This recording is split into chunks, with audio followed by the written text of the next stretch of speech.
Hello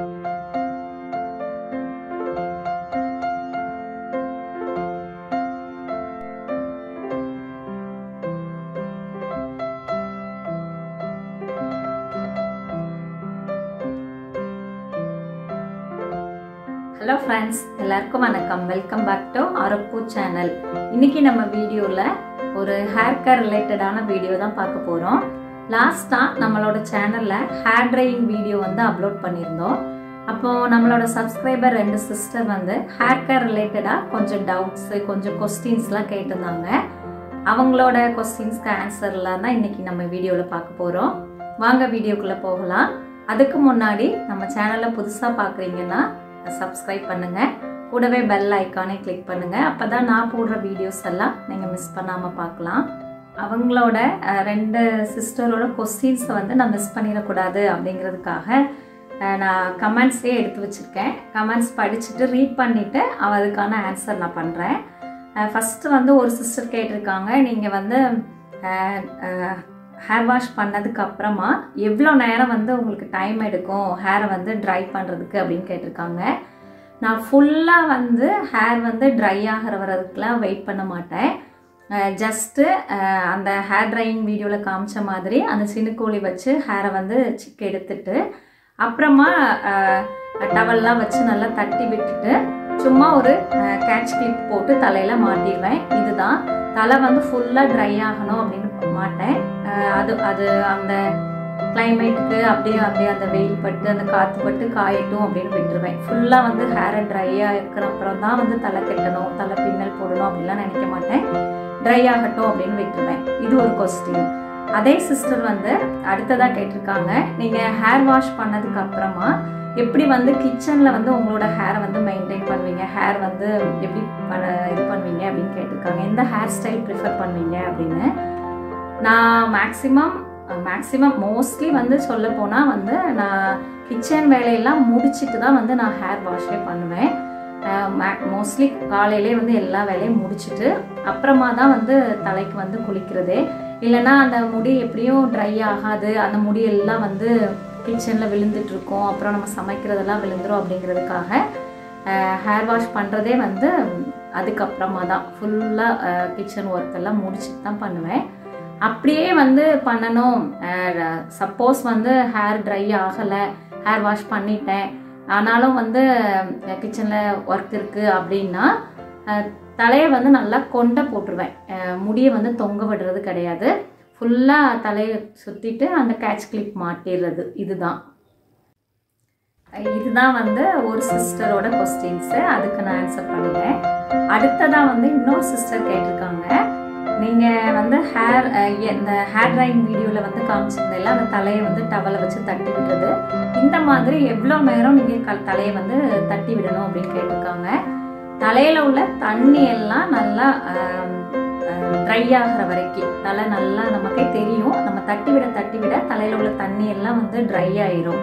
அது வரைக்கும் தட்டி விட்டாலே போதும். மேக்ஸிமம் ஒரு 5 minutes to 10 minutes வந்து நம்ம தலையை நல்லா டவல் வச்சு தட்டும் போதே அந்த தலையில் இருக்க தண்ணி எல்லாமே கீழே போயிடும்.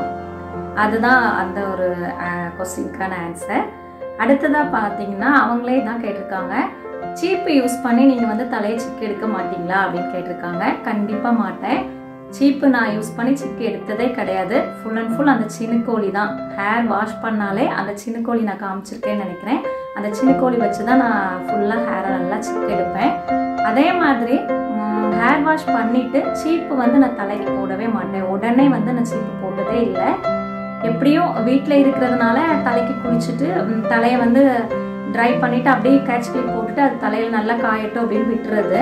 வெளியில் எங்கேயும் சப்போஸ் இப்போ போகணும் குளிச்சுட்டு அப்படிங்கிற நேரத்தில் என்ன பண்ணுவேன் அப்படின்னா தலையை வந்து கையாலே சும்மா லைட்டாக இது பண்ணிவிட்டு தலையை வந்து எடுத்து தலையில் முடி எடுத்து கேட்ச் கிளிப் போட்டுட்டு போகிறது வெளியில் போகிறதா இருந்தால். அப்படியே இல்லை, அது ஒரு மாதிரி இருக்கும், தலையெல்லாம் சிக்காக இருக்கும், கொஞ்சம் நல்லா சீவிட்டு போகணும் அப்படின்னு நினச்சா இந்த சீப்பு தான் நான் யூஸ் பண்ணுவேன். இந்த நல்ல பெரிய பெரிய கேப் விட்டு இருக்கும் இதை யூஸ் பண்ணி லைட்டாக ஹேர் வாஷ் பண்ணிவிட்டு உடனே போட மாட்டேன்.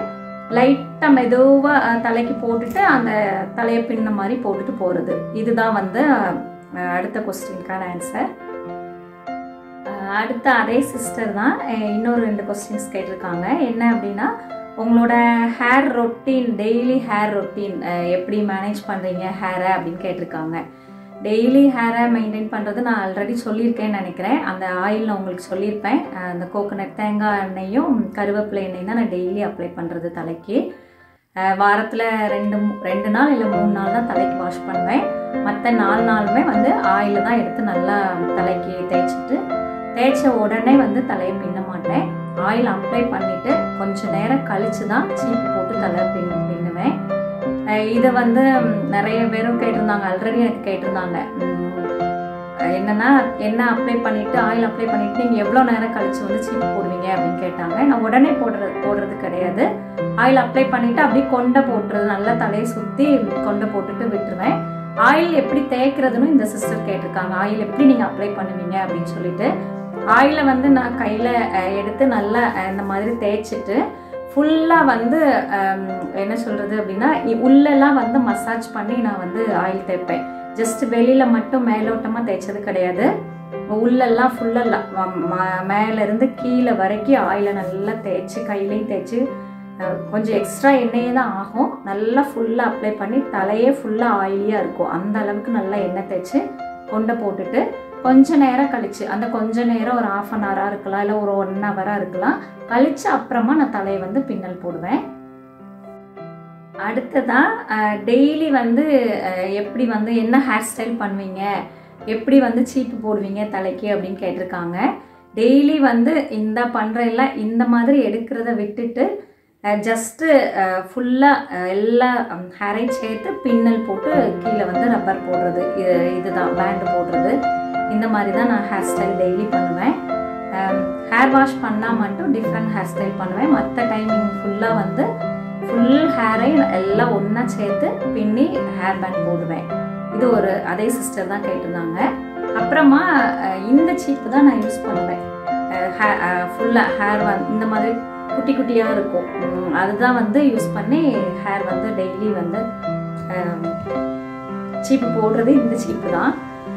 தலைக்கு வாஷ் பண்ணால் மட்டும் இந்த சீப்பு போட்டு ஜஸ்ட்டு சிக்கை எடுத்து முடிச்சுட்டு இந்த சீப்பு போட்டு தலை பின்னுவேன்.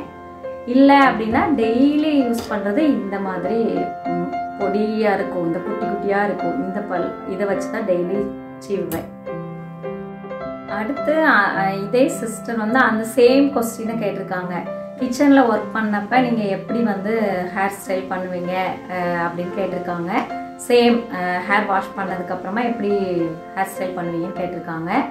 எப்போவுமே நான் கிச்சனில் வந்து ஹேர் வாஷ் பண்ணதுக்கப்புறம்னாலும் சரி, இல்லை ஹேர் வாஷ் பண்ணாமல் சும்மா தலைக்கு ஆயில் தேய்ச்சிருக்கப்பனாலும் சரி, கிச்சனில் இருக்கப்ப தலையை ஃபுல்லாக சுற்றி நான் கொண்டை தான் போட்டிருப்பேன்.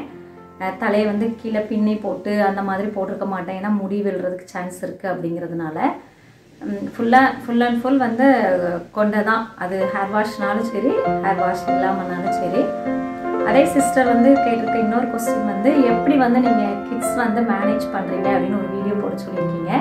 நான் கண்டிப்பாக அதுக்கான வீடியோ வந்து நான் போடுறேன். இன்னொரு வீடியோவில் கண்டிப்பாக போடுறேன், எப்படி வந்து கிட்ஸை மேனேஜ் பண்ணலாம், அவங்க கூட எப்படி டைம் ஸ்பெண்ட் பண்ணலாம் அப்படின்னு சொல்லிட்டு. இதே மாதிரி உங்களுக்கு ஏதாவது ஹேர் கேர் ரிலேட்டடாக டவுட்ஸ் இருக்குது அப்படின்னு சொன்னால் நீங்கள் எனக்கு வந்து கமெண்ட்ஸில் கேளுங்க, என்ன மாதிரி டவுட்ஸ் இருக்குது அப்படின்னு சொல்லிட்டு நான் உங்களுக்கு கிளியர் பண்ணுறேன். நெக்ஸ்ட் வந்து நான் ஒரு ஹேர் பேக் வீடியோ வந்து நெக்ஸ்ட்டாக உங்களுக்கு அப்லோட் பண்ணுறேன். இந்த வீடியோ உங்களுக்கு யூஸ்ஃபுல்லாக இருக்கும்னு நம்புகிறேன். நம்ம சேனலை சப்ஸ்கிரைப் பண்ணாமல் இருந்தீங்கன்னா சப்ஸ்கிரைப் பண்ணுங்கள், கூடவே பெல் ஐக்கானையும் கிளிக் பண்ணுங்கள். அப்போ தான் நான் போடுற வீடியோஸ் எல்லாம் நீங்கள் மிஸ் பண்ணாமல் பார்க்கலாம். உங்களுக்கு பிடிச்சிருந்தா உங்கள் ஃப்ரெண்ட்ஸுக்கும் ஷேர் பண்ணுங்கள், லைக் பண்ணுங்கள். பேபி கேர், பேபி ஃபுட் ரிலேட்டடாக எந்த மாதிரி வீடியோஸ் வேணும்னு கமெண்ட்ஸில் சொல்லுங்கள். ஆரோக்பூட் சேனல், ஆரோக்கியத்தின் தேடல். நெக்ஸ்ட் வீடியோவில் மீட் பண்ணலாம். நன்றி, வணக்கம்.